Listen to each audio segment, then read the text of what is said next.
Alright, so we have a tutorial about how to make drum kits in Ableton Live. I've done one for FL Studio. I have that linked in the description box, as well as the stuff included in this video. I have a cover on the screen for Llofy Cafe drums. I did that in Ableton Live, so that's why we are prompted to do this tutorial. So first things first, let's talk about the master here, because the master is the most important thing of all when you're setting up your drum kit or setting up your tracks to make your drum kits and such. So first thing, I have Decimort in my master. I also use Cassette in that on that drum kit, just a little bit, not on everything. And then I used Scheps Omni channel, and I will have a discount link. So shout out to Waves for that. Really appreciate that. And a slept-on tool, Torque. I didn't think I was gonna like that, even in that video, but I love it, because I know what it really does now as far as like frequency shaping. One quick explanation about this is, if you are to pitch down like a drum or something like that, of course, the sample itself, give it that it's a sample, will play slower. If you pitch it up higher, the sample will play faster. So if you really want that pitch, but you want that long tone, that's where Torque comes in at manipulating the frequency. So definitely a really strong tool. Last but not least, Edison. I don't know if they have a Mac version yet. I do know there's a Mac version of FL Studio, so hopefully ImageLine is making a Edison available for you guys on Mac. But this is my one shot, where I capture one shots.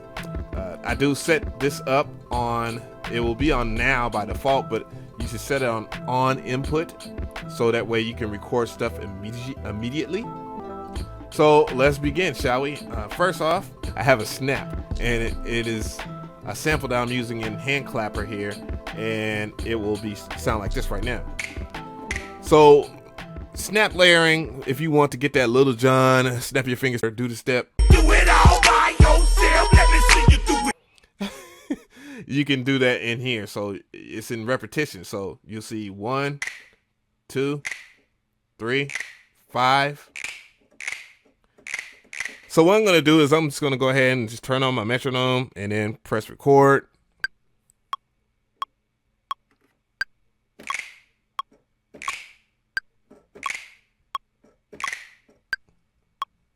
And I'm going to go ahead and quantize that, turn off metronome. So next step, of course, I am going to go to my master and, mess with Decimort and such. Decimort, I usually mess with like the Amen loop preset that's in Decimort too, because it gives that bit crush that has that sweetness to it, and I can change it to anything basically. Go into my Edison and just press record.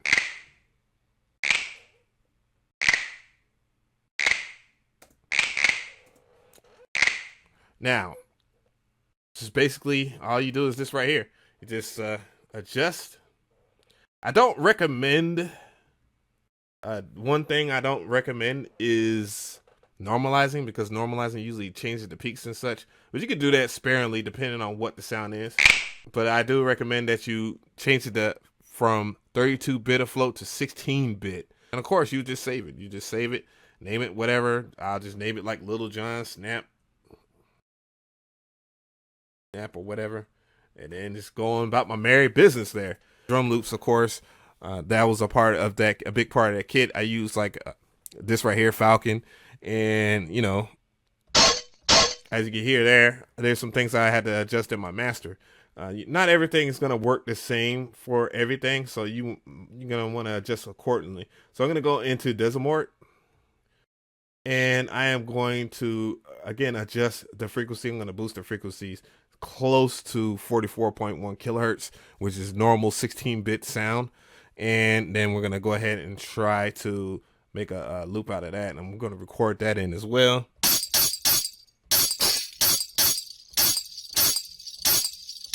So I'm going to go ahead and metronome and then record it in. I'm going to go ahead and just turn on the volume a little bit. So there's things, of course, you really want to mess with the tonality of it. That's, again, with Torque. If I was to mess with Torque, you'd see different things that you could do.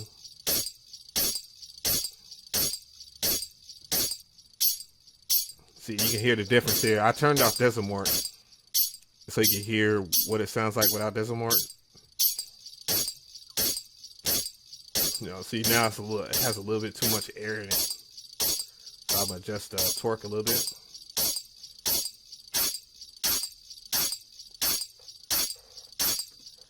So the next thing I'm gonna do, so how do I send out loops? So basically I would just go into export audio and see it's already set to render the length of the loop. There's 1 bar. Just make sure it is set at 16-bit, 44.1, and then you just go ahead and export about the same. You know, just export in that same folder. I would just name it something like shake, and then you know I would put some type of something in there where it implicates what the BPM is. And, you know, make sure you save the BPM, and then that shaker will be there.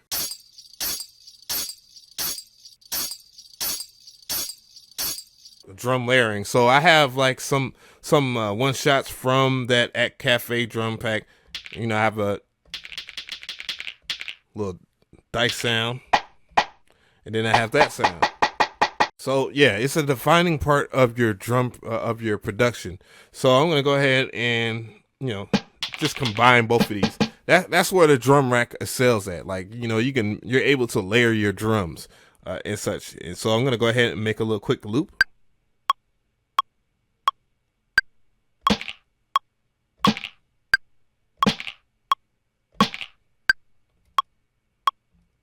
I'm gonna listen to it.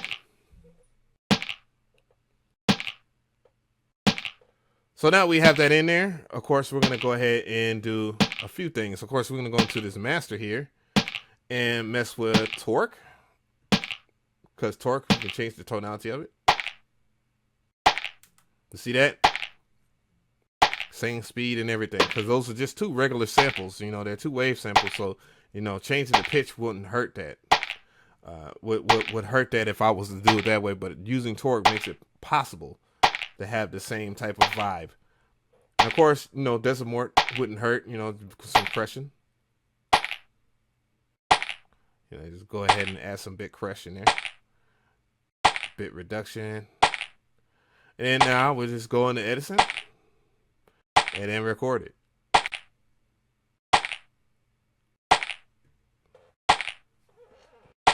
Now we're gonna listen to it in Edison. And now we're gonna edit it in Edison.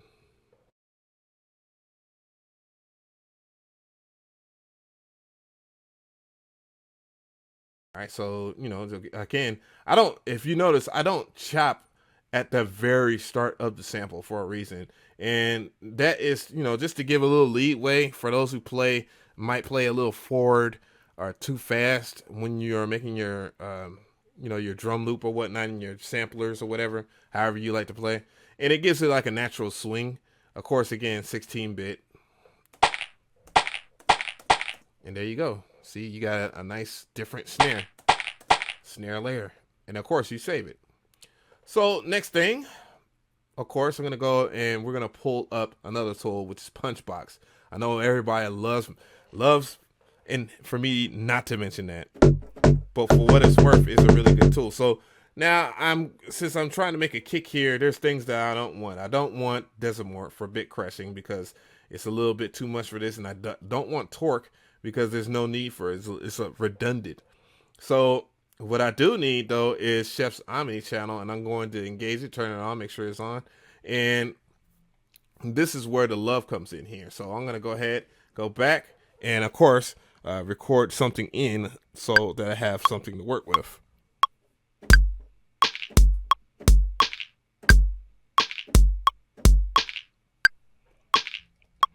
All right, so I'm going to turn that off, and now we're going to listen to it. Now that kick itself,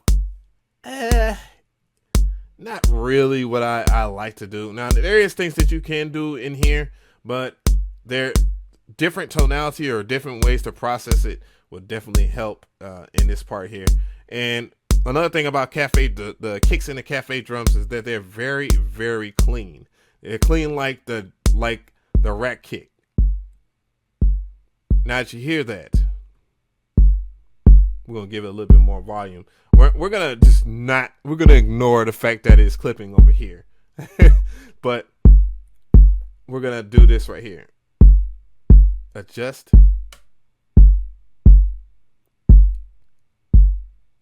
As you see, it's not really hitting hard now.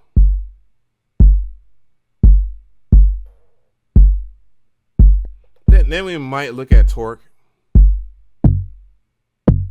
See if we can get something different, but it's not. It's a little too much.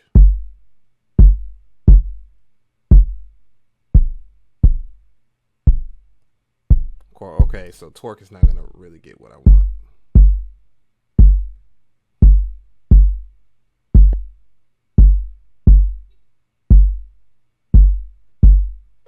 Okay, I'm not going to go too far into detail here. I know it's a little bit too much, but I'm just going to go ahead and record that in.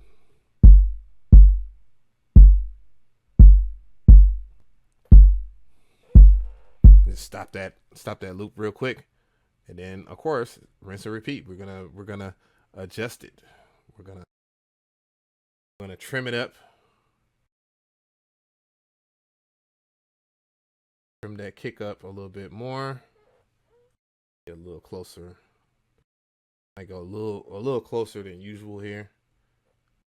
Adjusting the kick here, close as possible. Just don't cut this very beginning part off. That's important that you don't do that. And of course, make it 16-bit. As you can see, it adjusts itself. And then let's back it. You got a nice big clean kick for, like, you know, lo-fi hip hop, or for trap or funk or whatever you want. So that's basically about it, guys. I hope you like this video. I didn't want to go too far into the deep end. Of course, you know, that is what you do when you want to make something. Make a drum kit or whatnot. It's just a few keys there. Hope you enjoyed this. Let me know in the comment section if you want me to cover something else. Anyways, I'm DJ Av. Have a good day. We out. Trap Tendo.